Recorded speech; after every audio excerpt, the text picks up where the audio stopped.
한 청년이 있었습니다. 이 청년은 아주 빈틈없는 청년이었어요. 특별히 자신이 가지고 있는 그 신념을 위해서라면 목숨까지도 아끼지 않을 그런 사람이었습니다. 그런데 심각한 문제는 이 방향이 잘못됐습니다. 열심과 특심을 가지고 열심히 달리고는 있지만 100km, 200km 달리고는 있는데 방향이 엉뚱했습니다. 이 청년이 바로 후에 예수님을 극적으로 체험하고 바울이라고 불리게 된 사울입니다. 자신이 믿는 유대교를 얼마나 철저하게 신봉했던지 자기가 생각하기에 반유대주의라고 생각했던 유대주의자라고 생각했던 스데반 집사님을 죽이는 일에도 앞장을 섰습니다. 사도행전 7장 58절에 보면 스데반 집사님을 죽이는 일인데요. 성 밖에 내치고 돌로 칠세 증인들이 옷을 벗어 사울이라 하는 청년의 발 앞에 두니라. 그리고 그 다음 8장 1절에 가서 보면 사울이 그의 죽임 당함을 마땅히 여기더라. 돌을 던져 죽이는 일에 일조를 하고 또 그 중심으로부터 진심으로 스데반 집사님의 죽음을 당연한 것으로 여겼습니다. 그래도 사람이 돌에 맞아 죽는 그 끔찍한 광경이 눈앞에 있는데 조금의 동정함이나 마음의 요동함도 없었습니다.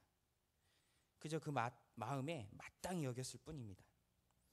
요새 생각 없이 이렇게 막 떠들어대는 기독교 안티들하고는 전혀 차원이 다른 최고의 열심을 가진 유대교 신봉자요 기독교 박해자였습니다. 하지만 하나님께서 그를 만지셨고 그를 변화시켰을 때에는 사울이 바울이 되어서 전 세계 특별히 많은 이방인들 가운데 보내짐을 받았습니다. 그리고 많은 교회를 세웠고요. 그가 세운 교회가 믿음 안에 든든히 서가도록 늘 지속적으로 그 교회들을 돌봤습니다. 근래 저희가 같이 함께 살펴보고 있는 갈라디아서도 이 갈라디아 지방에 흩어져 있는 여러 교회에 보내는 사울의 서신입니다. 바울이 갈라디아서를 쓴 목적은 다른 것이 아니라 이 갈라디아 지방에 흩어진 교회들 가운데 잘못된 가르침, 유대교적 잘못된 가르침이 있었기 때문입니다. 이방인들이 구원을 받기 위해서는 그리스도를 믿는 것만으로는 좀 부족하다. 그거 갖고는 다 안 되고 모세 율법도 함께 지켜야 한다는 그런 거짓 교사들의 가르침이 이 갈라디아 지방 교회들에게 널리 퍼져가고 있었기 때문에 바울이 이것을 막기 위해서 본 서신을 기록한 것입니다. 바울은 자신을 공격하는 자들이 전하는 그런 거짓된 것을 거짓된 교훈을 가리켜서 다른 복음이다라고 말합니다. 이 가짜 복음입니다. 진짜랑 비슷하게는 생겼지만 실제로는 가짜고 짝퉁입니다. 바울은 이런 다른 복음을 전하는 자가 그가 사람이든지 혹은 하늘에서 내려온 천사인지를 막론하고 이 저주를 받아 죽을 것이라고 아주 강력하게 경고합니다. 그러면서 바울은 내가 너에게 전한 그 복음이 진리다. 그게 진짜 복음이다.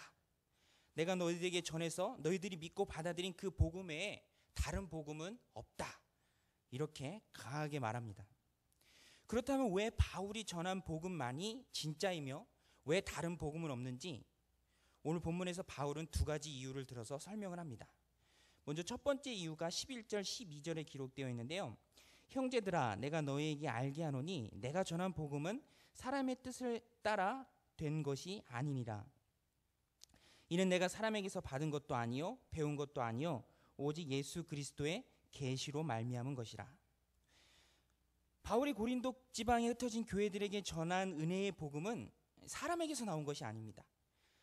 이 복음은 하나님께로부터 나온 것이고 바울이 그리스도께 직접 배운 것입니다. 사람이 만들어낸 게 아니라는 이야기입니다. 세상에 많은 종교가 있지만 모두가 다 사람이 만들어낸 것입니다.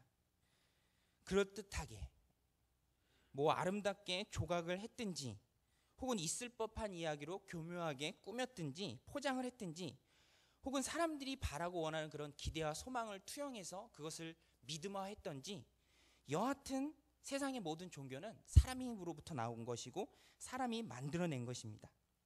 그러나 복음은 그렇지 않습니다. 우리가 믿는 복음은 하나님으로부터 우리에게 직접 주어진 것입니다.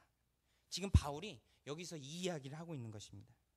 내가 너희에게 전한 복음은 그리스도에게 직접 받은 것이다. 사람으로부터 나온 것이 아니다. 이것이 진리입니다. 신대원에 입학을 하면 조지신학을 배우는데요. 첫 번째로 조지신학이 여러 과목 중에 배우는 것이 신학서론이란 과목입니다. 근데 이 과목을 배우다 보면 신학의 대전제가 되는 그 구문이 하나 등장합니다.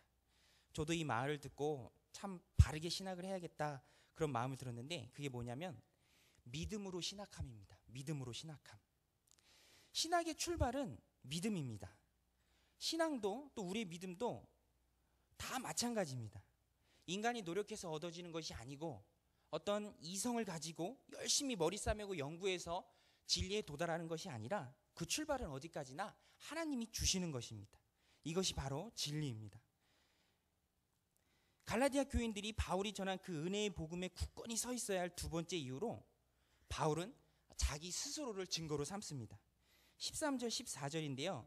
내가 이전에 유대교에 있을 때 행한 일을 너희가 들었거니와 하나님의 교회를 심히 박해하여 멸하고 내가 내 동족 중 여러 영갑자보다 유대교를 지나치게 믿어 내 조상의 전통에 대하여 더욱 열심히 있었으나. 바울의 말을 쉽게 요약해 보면 이겁니다.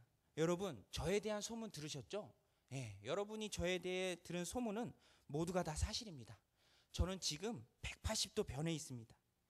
예수 믿기 전에는 교회를 뿌리채 뽑아버리고 그냥 아예 박멸을 해버리려고 했습니다. 그리고 저는 실제로 제가 그렇게 할 수 있다고 믿었습니다. 왜냐하면 저는 제 목숨보다 더 사랑하고 아끼는 그 유대교의 전통을 무시하는 사람들을 보면 도저히 참을 수가 없었습니다.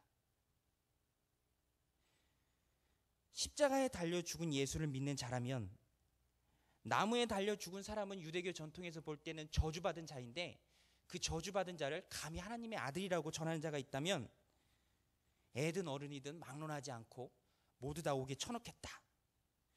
바울이 가졌던 마음이 바로 이런 마음이었습니다.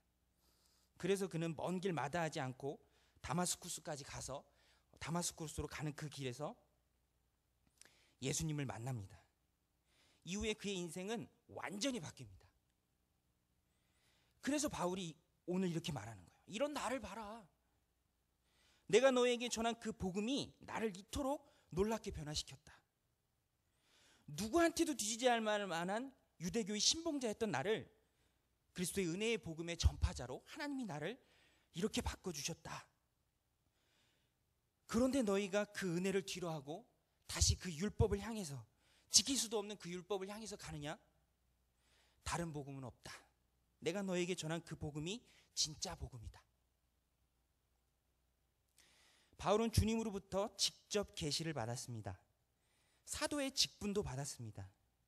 하나님이 바울에게 주신 영적인 권위이고 실제적인 권위입니다.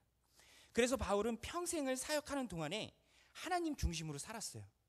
언제라도 사람을 의지하지 않았고 또 사람을 위해서도 일하지 않았습니다. 오늘 본문 앞절에 가서 보면 이제 내가 사람들에게 기쁨을 구하랴. 내가 지금까지 사람의 기쁨을 구하는 것이었다면 그리스도의 종이 아니라. 바울은 주님께 직접 받은 복음, 또 그를 놀랍게 변화시킨 복음의 능력을 그 스스로가 직접 체험했기 때문에 확신을 가지고 단호하게 말하고 있습니다. 갈라디아 교인을 향해서, 또 그리고 오늘 우리를 향해서 사람의 영혼을 갉아먹는 율법주의를 경계해라. 예수를 믿는데 바르게 믿어라. 바르게 믿을 때 축복이 약속된 것이고 그렇지 않으면 저주받을 것이다. 강하게 말하고 있습니다. 본문을 묵상하면 갈라디아 교회와 그 교회를 이루는 성도 한 명 한 명을 정말로 아끼고 사랑하는 그 바울의 마음을 잘 읽을 수가 있습니다. 이제 막 예수님을 믿기 시작한 그 연약한 성도들이 거짓 가르침에 넘어가지 않고 믿음 위에 굳건히 서기를 바라는 바울의 그 애틋한 마음, 사도의 애틋한 마음을 잘 느낄 수 있습니다. 자녀들을 사랑하는 아버지의 마음, 그래서 그 자녀들을 그릇된 교훈으로 유혹해서 넘어지게 하려는 악한 자들에 대한 바울의 분노도 성경에 잘 나타나 있습니다. 오늘 우리가 본문을 통해서 이런 바울의 진정성을 찾을 수 있다면 그것은 그가 그의 사명에 충실했기 때문입니다. 그가 주님께 받은 사명은 이방인들을 주께로 돌아오게 하는 것입니다. 15절 16절인데요. 그러나 내 어머니의 태로부터 나를 택정하시고 그의 은혜로 나를 부르시니가 그의 아들을 이방에 전하기 위하여 그를 내 속에 나타내시기를 기뻐하셨을 때에 하나님은 바울을 어머니 뱃속에서 복중에서 택해 주셨습니다. 예수 그리스도를 자신의 아들로 이방에 널리 알리는 일을 위해 바울을 부르셨고 바울은 그런 하나님의 부르심에 합당한 삶을 살았습니다. 오늘도 그는 사력을 다해서 갈라디아 교회 성도들을 붙들고 있습니다. 여러 가지 논증을 하면서 이렇고 이러니 너희가 이렇게 해야 되지 않겠느냐, 또 자기 자신의 경험을 또 그 스스로를 예로 들면서까지 어찌하든지 성도들이 바른 믿음 위에 온전히 자라가도록 힘을 쓰고 있습니다. 하나님이 부르신 그 목적 그대로 그가 살아가고 있는 것입니다. 다메섹 도상에서의 예수님을 극적으로 체험했던 바울이 이 모든 일 후에 어떻게 했는가, 이것이 오늘 우리가 주목해서 보아야 할 부분인데요. 16절 후반부와 17절에 보면 내가 곧 혈육과 의논하지 아니하고 또 나보다 먼저 사도된 자들을 만나려고 예루살렘으로 가지 아니하고 아라비아로 갔다가 다시 다메섹으로 돌아갔노라. 혈육, 플러시 앤 블러드라는 말은 인간들을 나타내는 당시의 흔한 비유적인 표현이었습니다.